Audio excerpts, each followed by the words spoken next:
So, Rani Gupta, I am so excited to have you here for Inside the Advocate Studio at Collaboratory. Thank you so much for being with us. Thank you very much, Sarah, for inviting me to Southwest Florida Foundation. Yeah, we're so excited to have you. So, you and I have had several conversations, and of course, I've always kind of admired female engineers. I think you and I spoke on the phone that we have a bond between us, that we've both worked in the automotive industry. Yes. You on the front end and me in the aftermarket. Aftermarket. I think we're all intrigued by firsts, right? The first person or the first time something happens. And so you found yourself as the first female engineer at Ford Motor Company.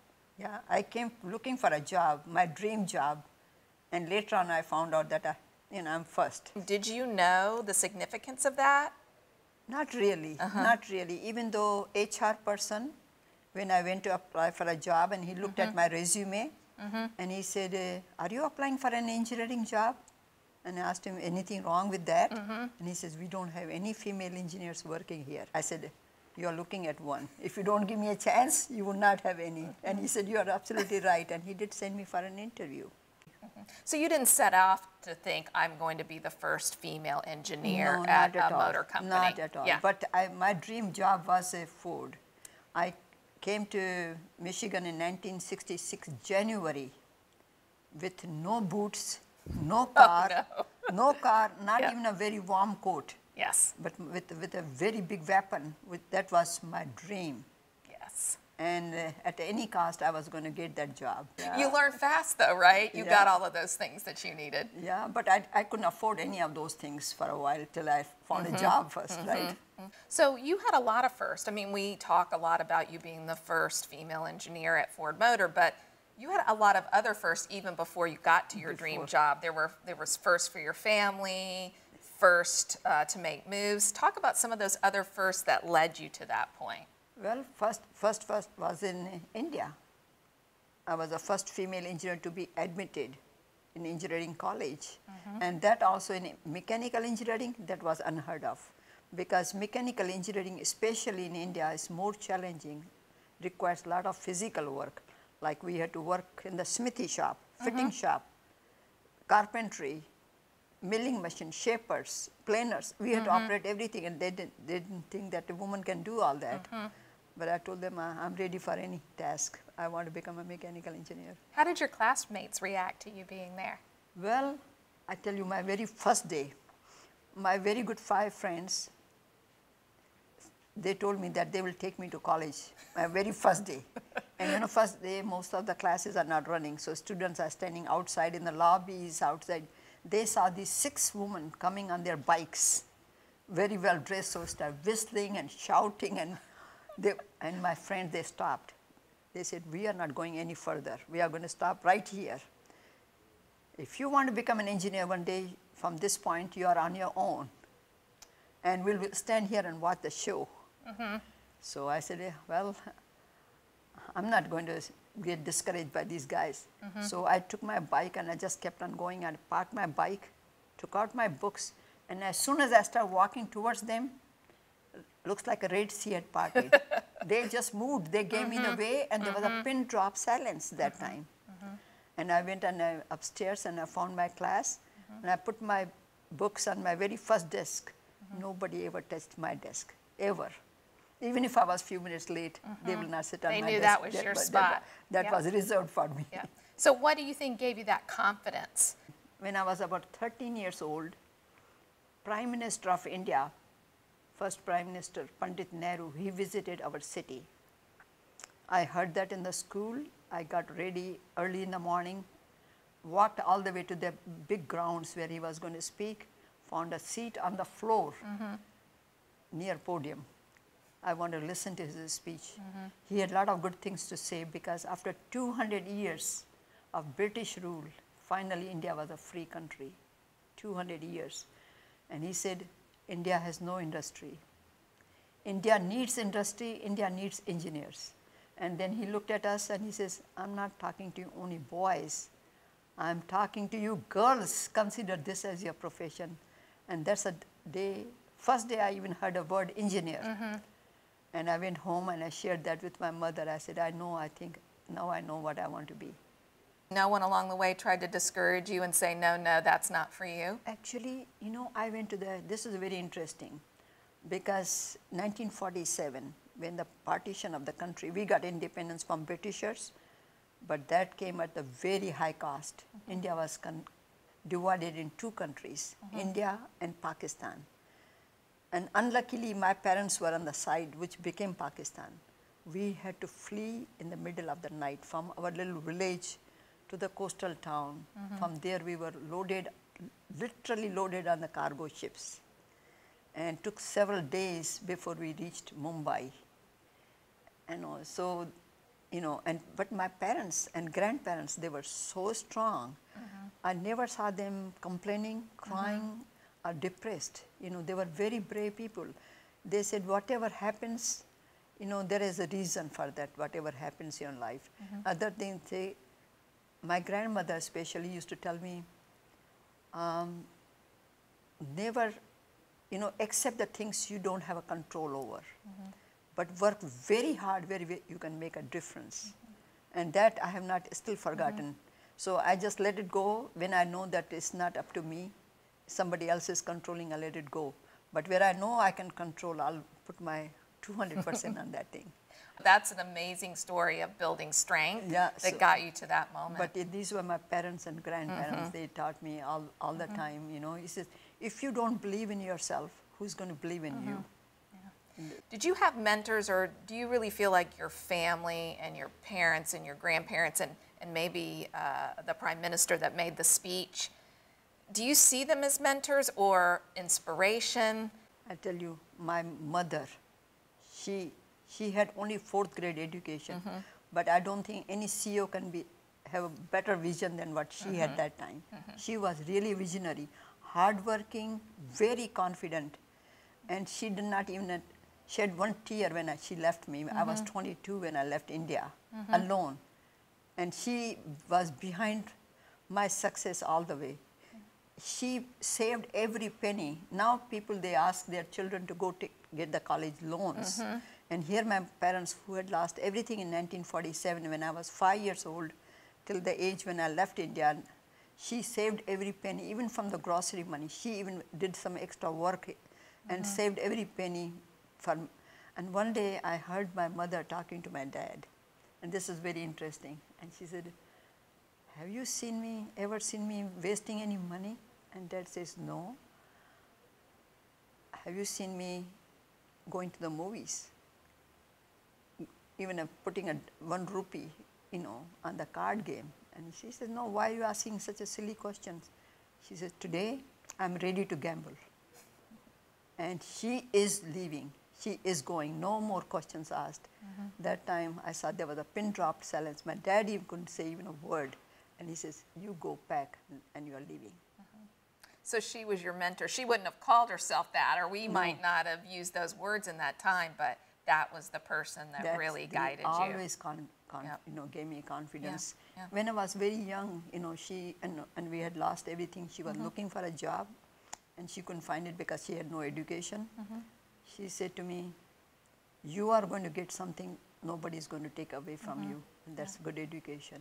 And she said, if you do your part, I'll make sure I do my part. And I think she did better than my part. Right.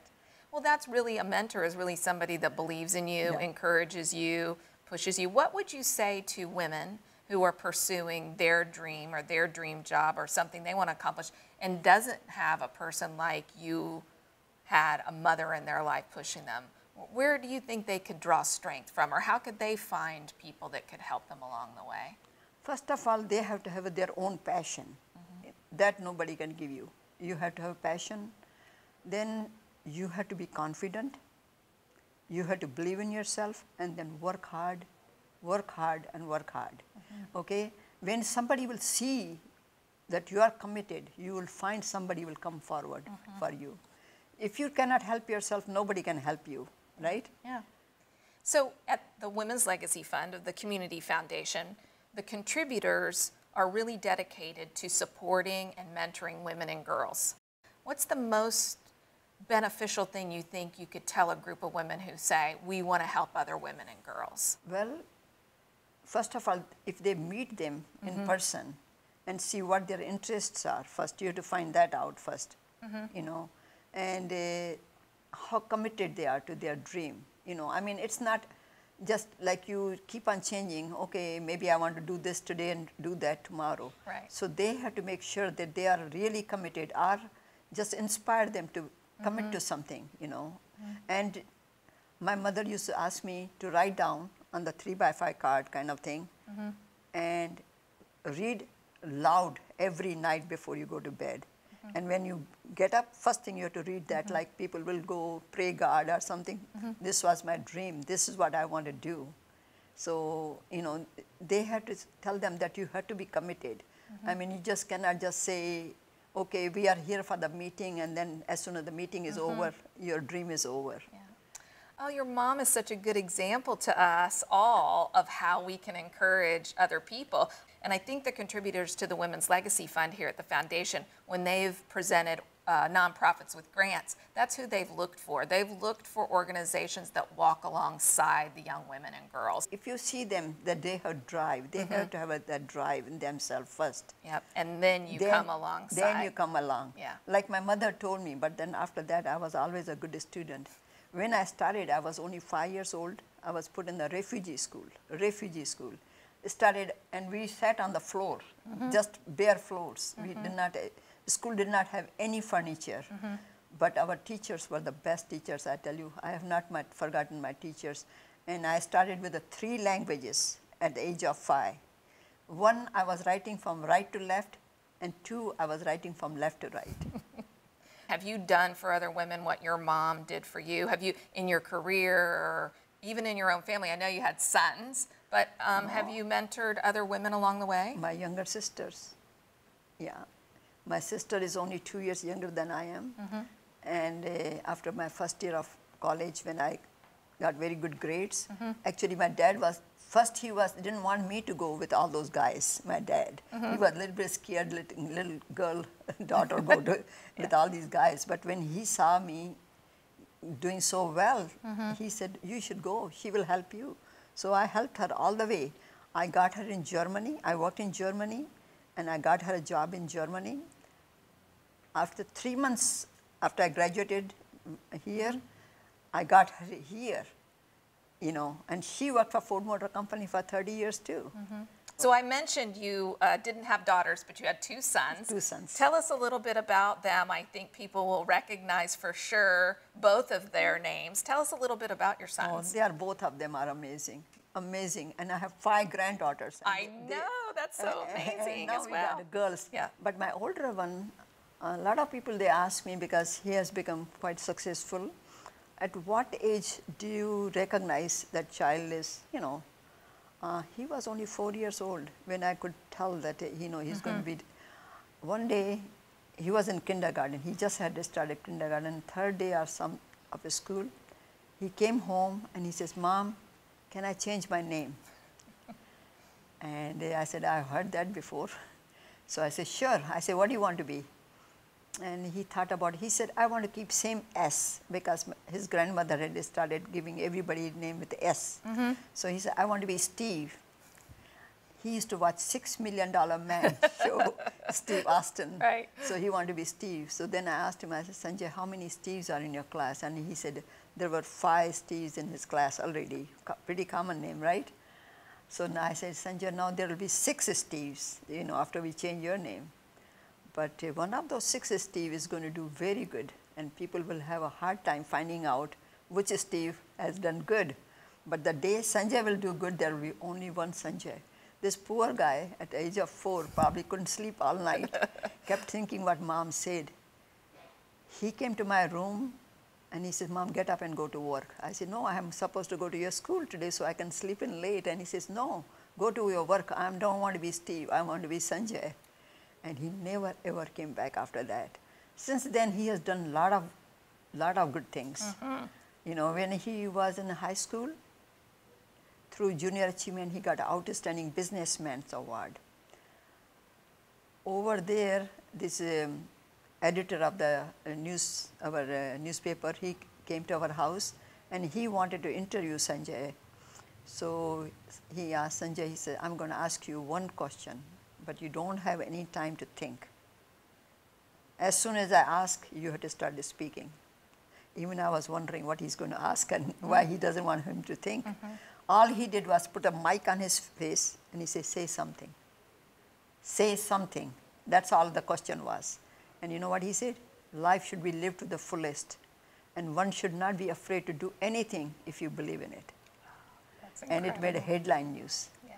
Well, it's hard for me to imagine after all the years that I've listened and seen Dr. Sanjay Gupta that he could have ever been Dr. Steve Gupta. It just, I can't imagine it. That was his decision he made.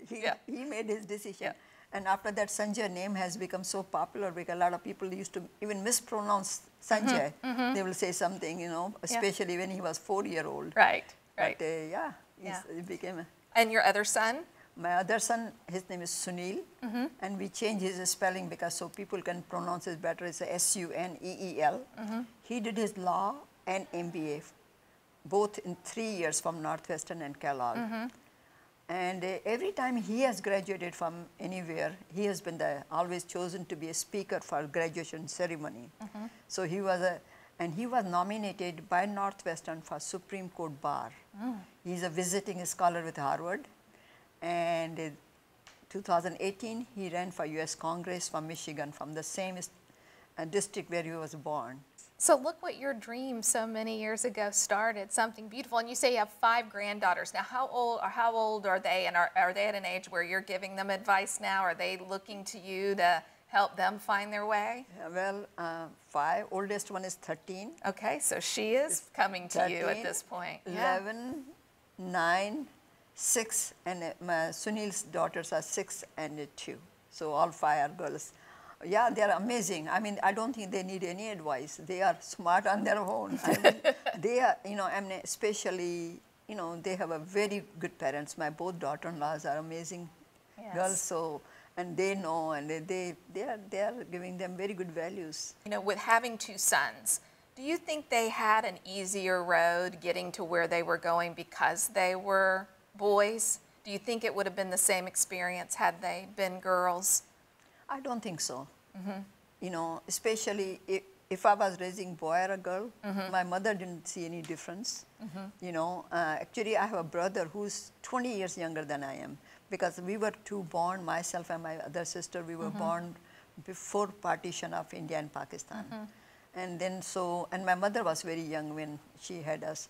So then they were going through hard times, so they had other 2 children later on.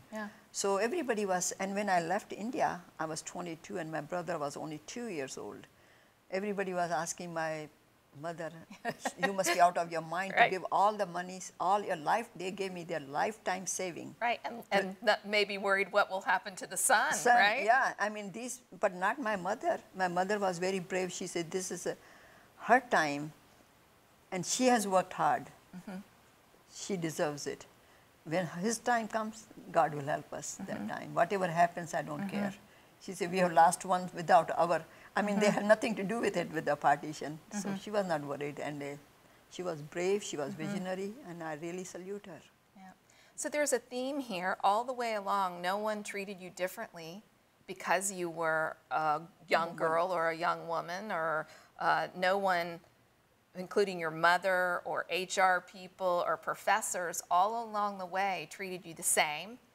Same thing happened in your family and now with your granddaughters. And it really speaks to this idea that what we encourage in a young woman's life matters, that we say anything is possible, that there aren't careers specifically for a boy or a girl, that the world is open to them. That comes from the parents, you know, I mean, at home. If you tell them you are a girl and you cannot do something, that's where they're... But first, I think women, doesn't matter if they are teenagers or something, they have to show the confidence themselves. You know, you can make people change their mind if you put your heart and work in it. You know, you have to show them, you know, I can do it. Actually, it's very interesting when somebody challenges you that you cannot do it. That's the time you have to go work harder, make sure that you can make them, you know. I'm sure some people, my mother was always supportive, but there are people around her, they didn't think that she was right. Right, and they questioned her. Yeah, they questioned her every step of the way. Yeah. Well, I think for people who are watching and listening that maybe think, okay, well, there are young women that don't have this same experience, I think it really gives us an opportunity because people in the community are always looking for ways. They're always asking us at the foundation, how can we help? How can we get involved? And I think the message here is, you know, if there's young women who don't have this kind of support around them, these organizations that women like the Women's Legacy Fund contributors support are offering kind of that boost of confidence, that investment in dreams. Yeah, and I think that's so important. Yeah, and they can go and talk to whoever is telling them that they cannot do it. If maybe parents or somebody, you can say no, woman can do anything. I mean, look at it. I mean, I was really disappointed when I came to this country because I thought I was coming to the most advanced country in the world, right? And here, big company like a Ford Motor Company did not have female engineers. Well, India had it already. Yeah. You know. But you paved the way. You were the first. But this country, then I used to really talk to a lot of young girls, like teenagers, what do you want to be? You know, just to see what, I did not get good answers. Teacher, nurse, or secretaries. You know, these are 3 answers. Nobody says, I want to be a president of this country. Nobody says, I want to be CEO of the big company. I didn't get those answers. Yeah, I think a lot of people are working hard to encourage young women now to say, you can be any of those things. Exactly. Yeah, and we're so appreciative to you for paving this way. I wish we could bottle you up and, you know, and give your energy and confidence to those that are pursuing their dreams. Other thing is, you know, when people, they go through hardships, that makes them stronger, as long as they don't break down there, okay? Take a ball, you try to hit it. Harder you hit, harder it's going to go up, right? And that is the story of my life. We lost everything. We had nothing but to look forward and work hard, you know, and that's to survive. I think that's another great example that you bring to your stories is that it hasn't been an easy path. It hasn't been a path of privilege. It was a path of hardship. So I think other women who may be traveling a path of hardship can see you and think, wow, between coming over, you know, it's doable. In a large ship and all of the barriers that you faced, you were still able to find the way to do it. And I think that that's why it's so important that we have these kind of conversations because it can show other people it can be and done. never get discouraged, you know, but if people, they say something, take that as a positive way, that I'm going to prove them not right. Yes. I think I want to be right. Yes. So you have to believe in yourself, you know, and do it. Wow. It's so great to have you here. Thank you so much for taking the time to talk Thank with you us very today. much. And Thanks. You've inspired me, and I hope that If I can help any other woman, group of women, I'll be happy to come and talk to them. Of course you will. Thank you so much. Thank you.